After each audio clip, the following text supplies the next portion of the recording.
Hello সবাইকে, আমি আবার চলে আসলাম অনেক দিন পরে একটা ব্লগ নিয়ে। তো আজকে হচ্ছে আমাদের পাড়ার পিকনিক। হ্যাঁ, এই মার্চ মাসেও আমাদের পাড়ায় আমরা পিকনিক করতেছি। তো এই দেখো, এখানটায় ঝিমলিদি পিয়ালি বসে সবজি কাটতেছে। আর হ্যাঁ, তোমাদেরকে বলি, এটা কিন্তু আমাদের 16 নম্বর পিকনিক হচ্ছে। তো আগের যে 15টা পিকনিক আমরা করছিলাম সেখানে তো ঝিমলিদি ছিল না, কারণ ঝিমলিদি বছরে একবার করে বাপের বাড়িতে আসে। তো আসার পরে যখন আমি ওকে বললাম চল তুই যখন আসিস তখন পিকনিক করি, আর ও তো সব কিছুতেই রাজি, আর একটু হই হুল্লোড় করতেও ভালোবাসে। তো আমি ভাবলাম যে ও যখন আসছে তাহলে এতদিন ধরে আমরা হই হুল্লোড় করলাম যখন, তো ওকে নিয়েও একটু হই হুল্লোড় করি। তো যেই বললাম সেই ও তো রাজি। তো তোমরা দেখতে থাকো।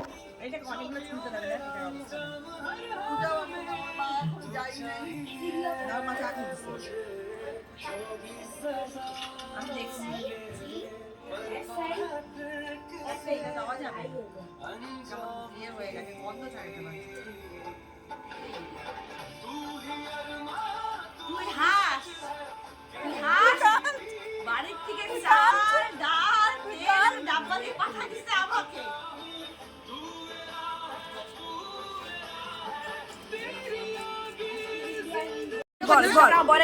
পাড়া নিয়ে বল বল। পাড়া আমার প্রিয় বাবা, ছোটবেলা থেকে এই পাড়াতে আছি। আমার মনে হয় কি যে কতক্ষণে আসবো, এই পাড়াটাকে দেখবো। আমার এই পাড়াটা বড় প্রিয়। আচ্ছা, প্রতিটা মানুষ, প্রতিটা লোক, ওই জন্য এত ভালোবাসি বলে আমার পেঁয়াজ কাটতে, আমি নিজেই কপাল খুলে পেঁয়াজ কাটতে, বুদ্ধিতে পেঁয়াজ কাটতে। আর কিছু বলবি? আর কিছু বলবি? না, আর কিছু বলবো না, পেঁয়াজে কনসেন্ট্রেট। দেখে হাত কাটিস না। আমি একটা এক্সপার্ট।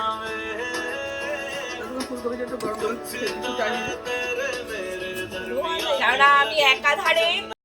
তো দেখো, এখন কিন্তু এখানটায় আমাদের বিকালের চা মুড়ি আর চানাচুর মাখা খাওয়া হচ্ছে। তো এটা ঝিমলিদিই মাখছে। আর আছে কিন্তু, যেহেতু পিকনিকটা ঝিমলিদিকে নিয়ে হচ্ছে, তো ঝিমলিদি কিন্তু মানে সমস্ত কাজটাই কিন্তু করছে, বেশিরভাগ কাজটাই করছে, আর ও একদম হাসি মুখে করছে। আর এখানে দেখো, টুম্পা বৌদি কিন্তু আমাদের কাছে গেস্ট হয়ে আসছে, কারণ তোমরা তো জানোই, এর আগের ব্লগে আমি তোমাদেরকে বলছিলাম টুম্পা বৌদির পা ভাঙছে। তো আজকে অনেক মাস পর কিন্তু টুম্পা বৌদি নিচে নেমে আমাদের পিকনিকে দেখতে আসছে, কারণ আমরা টুম্পা বৌদিকে বলছিলাম তো টুম্পা বৌদি অতক্ষণ এক নাগারে বসে থাকতে পারবে না, আর শুধু খাওয়ার সময় আসবে, সেটা ভালো লাগবে না বলে টুম্পা বৌদি বললো যে তোরা পিকনিক কর, আমি দেখতে যাব। তো সত্যি কিন্তু দেখতে আসছিল। আর এখানটায় বসে আমরা চা পানও খেলাম, খুব মজাই হলো। আর এখানে দেখো সবাই কিন্তু বসে আসছে, পূজাও এখানটায় পান বানাচ্ছে। আর অপুবাইকে দেখো, এইবার অপুবাকির সঙ্গে কিন্তু পিকনিকে আমি বেশি লাগতে পারি নাই। তো মানে আমি তো সবসময় অপুবাকি আমার বন্ধুর মতোই মনে করে, আমার মায়ের বন্ধু, তো আমার বন্ধুর মতোই, কিন্তু অপুবাকির কোনো রাগ, আমি যতই ইয়ার্কি করি না কেন, অপুয়াকি কিন্তু হাসি মুখে সব মেনে নেয়। তো যাই হোক, আমি এরকম পেছনে লাগতেই থাকবো অপুয়াকির। আর হচ্ছে এখানে ভারতীয়কেও ডিম ছুলতেছে সবাই, আর এখানে আমার মা রান্নার দায়িত্বে প্রত্যেকবারের মতো। তো এবার ঝিমলিদিকে বলা হয়েছিল রান্না করার জন্য, কিন্তু ও সেই দায়িত্বটা নিতে একদম মানা করে দিল, বললো না সময়কে হাতে রান্না খাবো। আর এখানটা দেখো ওর গল্পের চোট দেখো, ও কিন্তু বেশ খুব মজা করছে। তো এটাই তো বলো, মজা করার জন্য পিকনিক করা, আর সবাই মিলে একসাথে। বাড়িতে তো রোজই খাওয়া হয়, কিন্তু ঠান্ডা আর গরম বলে সেটা কোনো কথা না। আর ওইদিকে দেখো অলিগাকিও কিছু একটা করতেছে। আর এখানে দেখো টমেটো কাটতেছে, আর দেখাচ্ছে আমাকে যে টমেটো, কিছু কিছু টমেটো চাপা পড়ে গেছে, তো এরকম অবস্থা হচ্ছে, তো সেটাও আমাকে দেখাচ্ছে। আর হ্যাঁ, তোমাদেরকে তো বলাই হয়নি আজকে আমাদের পিকনিকের মেনু কি। আজকে আমাদের পিকনিকের মেনু কিন্তু আগের মতোই, কারণ আগেই তোমাদেরকে বলছিলাম যে আমাদের এখানে অনেকে পাঁঠার মাংস খায় না, অনেকে মুরগির মাংস খায় না, আর মাছটা পিকনিকে অতটা ভালো যায় না বলে মাছটা করা হয়নি। তো এরকম আজকে হচ্ছে ডবল ডিম, আর হচ্ছে ডবল ডিমের কারি, আলু ফুলকপির তরকারি, আর হচ্ছে শেষ পাতে মিষ্টি চাটনি। তো এটাই ছিল আমাদের আজকের মেনু। তো এখানটা দেখো আমার মা রান্না করতেছে, আর ও কিন্তু গল্প করেই যাচ্ছে, আর টমেটো কেটেই যাচ্ছে। জীবনটা তো খুবই ছোট আমাদের, তো এই জীবনে আমাদের আর কি আছে বলো, এই হাসি মজাক এগুলোই তো থেকে যাবে। কে জানে সামনের বছর কার সঙ্গে কথা থাকবে কি থাকবে না, তো এগুলো একটা স্মৃতি হিসাবে থাকবে, তাই না বলো? যদিও এরকম হওয়ার চান্স নাই আমাদের মধ্যে, কারণ আমরা যে কটা ফ্যামিলি পাড়ায় আসি তারা খুব মিলমিশ করেই আসি। তো তবুও মানুষ তো পরিবর্তনশীল, কখন কার কী হয় সেটা তো বলা যায় না। তো তার জন্য এই কথাগুলো বলা। তো দেখো রান্নাও কিন্তু আমাদের হয়ে গেল। আর দেখো, এই হচ্ছে আমাদের পাড়ার হ্যান্ডসাম হিরো বিরাজ কাকু। তো ইনি আমাদের পিকনিকে না থাকলে কিন্তু আমাদের ভালোই লাগে না, তাই ইনি কিন্তু চলে আসছে এখন। দেখো আমাকে তো রান্না করে খাওয়াচ্ছে না, এরপর আমি আর জীবনে পিকনিক করবো না। না তোমাকে আমি রান্না করে খাবো, টেনশন নিও না। কি রান্না করবা? আমি একদম তুমি তো চা ছাড়া কিছুই পারো না। তো তুমি কি রান্না করবা? চা করে খাওয়াবো, পিকনিকে তো চাও দরকার। যাও দরকার। হ্যাঁ, আর ঝিমলি অ্যাসিস্ট্যান্ট? ঝিমলি আমার অ্যাসিস্ট্যান্ট। না না, ঝিমলি আগে ঝিমলিকে দেবো, ঝিমলি থেকে আমি শিখে নেবো ভালো করে। ও আগে শিখে নিয়ে তারপরে তুমি রান্না করবা, তারপরে আমরা খাবো। এই লবণ টবণ হলো কিনা দেখতে হবে না এগুলো। দেখো ঝিমলিকে দে একটু লবণ দেখো। ঝিমলির মুখে পান। মুখের মধ্যে ভুল। আর এখানে দেখো দেখতে দেখতে কিন্তু আমাদের রান্নাও কমপ্লিট, আর এখানে বাচ্চা পার্টি কিন্তু বসেও পড়ছে। তো এখন আমাদের খাওয়া দাওয়ার পর্ব শুরু হচ্ছে। সবাই এখানটায় আমরা একসাথে, আর রাজকুমারী পিসিও আসছে। রাজকুমারী পিসি আছে পিকনিক খাচ্ছে না, এতদিন ধরে আমাদের সঙ্গে পিকনিক খাইছে, তো একটু অসুবিধার জন্য খাই। বড় বাচ্চাটাকে দিয়ে দাও। বড় বাচ্চাটাও বসবে বলে তো রেডি হয়ে আছে। কিছু আয়না দাও, কিসে বসবে? ওই বসবে ওখানে ওই প্লাস্টিক ওদের পাশে। এই নাও, এই লাস্ট ওভারটা খাবে ওরা? তোমরা ফুলকপি খাবে? তোমরা ফুলকপি খাবে? খাবে খাবে, দে না অল্প অল্প খাবে, মেখে দিব? সব খাবে। আর ঋষি কেমন হয়েছে? বলো। হ্যাঁ, খুব ভালো হয়েছে। আর আজকে আমরা খুশি আছি সব রান্না আমি করেছি। দাঁড়া না, ভালো কিছু হয়েছে। নাই খেতে দিবে বাবা। দেখো এখানটায় কিন্তু রোহন, ঋষি আর আয়ুষ কিন্তু খেতে বসছে।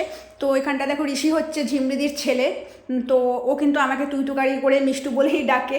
তো এটা সেটা আরও ভীষণ মজার লাগে। ওকে যতই ওর মা বলে যে মাসি বল, মানি বল, কিছু একটা বল, কিন্তু না, ও আমাকে ছোটোর থেকেই মিষ্টু আর মিষ্টু। তো আমার সঙ্গে খুব লাগে, আমিও ওর পেছনে যথেষ্ট লাগি। তো দেখতে থাকো তোমরা ভিডিওটা। তো দেখো বাচ্চাদের সঙ্গে কিন্তু আমাদের পাড়ার হিরোও কিন্তু বসে পড়ছে, মানে বিরাজ কাকুও কিন্তু বাচ্চাদের সঙ্গে বসে পড়ছে, কারণ বিরাজ কাকু টাইমে খায়। তো তার জন্যই বাচ্চাদের সঙ্গে বসানো হয়েছে। আর এখানে কিন্তু আতুর এখনও খাওয়া হয় নাই, মানে আতু মানে আয়ুষ, আমি ওকে আতু বলি। তো দেখো বিরাজ কাকু কিন্তু এখন একা একা বসে খাচ্ছে, আতুরও হয়ে গেল, বিরাজ কাকু কিন্তু একা একা বসে খাচ্ছে আর গল্প করে যাচ্ছে। তো বিরাজ কাকু হচ্ছে ভীষণ মজার মানুষ, মানে ভীষণই মজার মানুষ। আর বিরাজ কাকু গম্ভীর থাকে, ভালো লাগে না, এরকমই থাকুক বিরাজ কাকু সারা জীবন, এটাই আমি চাই। আর হ্যাঁ, এরপরের যে ভয়েসটা তোমরা শুনবা সেটা কিন্তু বিরাজ কাকুরই, তোমরা শুনতে থাকো। এই যে আমাদের এখন ঝিমলি পরিবেশন করছে মনোযোগ সহকারে। আজকে আমাদের মার্চ মাসের শেষ পিকনিক, কারণ আমার ভাস্তি ঝিমলি চলে যাবে, ও এখন যাবে না, এখন যাবে না, ঝিমলি থাকবে কয়েকদিন। ওর একটা ইচ্ছা ছিল সবাই মিলে আমরা পিকনিক করব, খুব সুন্দর হলো।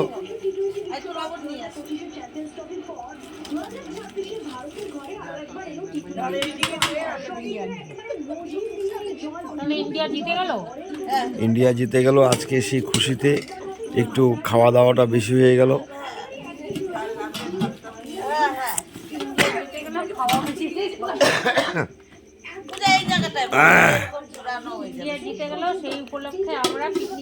সেই উপলক্ষে আমরা পিকনিক।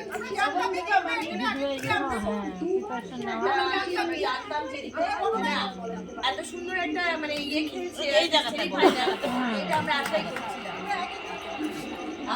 আমরা সবটাই ভালো করছি, যা বলি তাই হয়। পূজা রেডি হচ্ছে বসার জন্য, সুন্দর করে হাত ধুয়ে নিল। এই গোবিন্দর খাওয়া,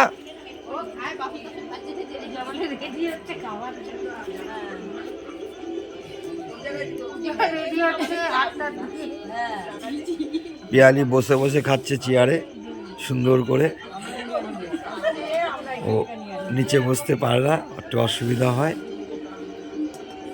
মিষ্টু তো একেবারে মানে যেখানে পারে সেখানেই বসে পড়ে। ও নিচে বসতে পারে না, বলো না। বললো তো তাই। ও তাই ঝিমলিও নিচে বসেই খাচ্ছে সুন্দরভাবে, পরিবেশন করছে বৌদি। এই বুড়নের চলে এসছে, বুড়ন হাসছে। বুড়নও আজকে একটু বেশি খাবে, কারণ ইন্ডিয়া জিতেছে সে উপলক্ষে। মানে হ্যাঁ,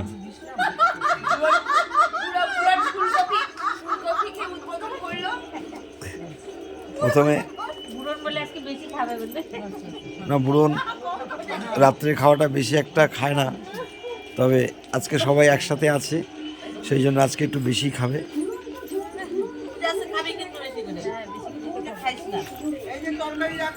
এই আমার বৌদি সুন্দরভাবে খাচ্ছে। এই হ্যাঁ এই অফ হয়ে গেল,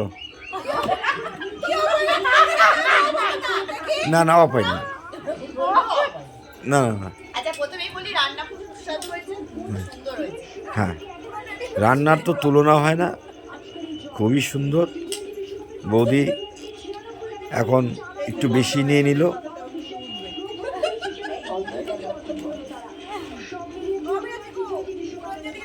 এই বৌদির সামনের দিক থেকে না উঠালে ভালো লাগছে না। এই অলি বৌদি, এই এই দেখো কেমন হয়েছে, খুব ভালো। খুব ভালো, বাহ সুন্দর। আচ্ছা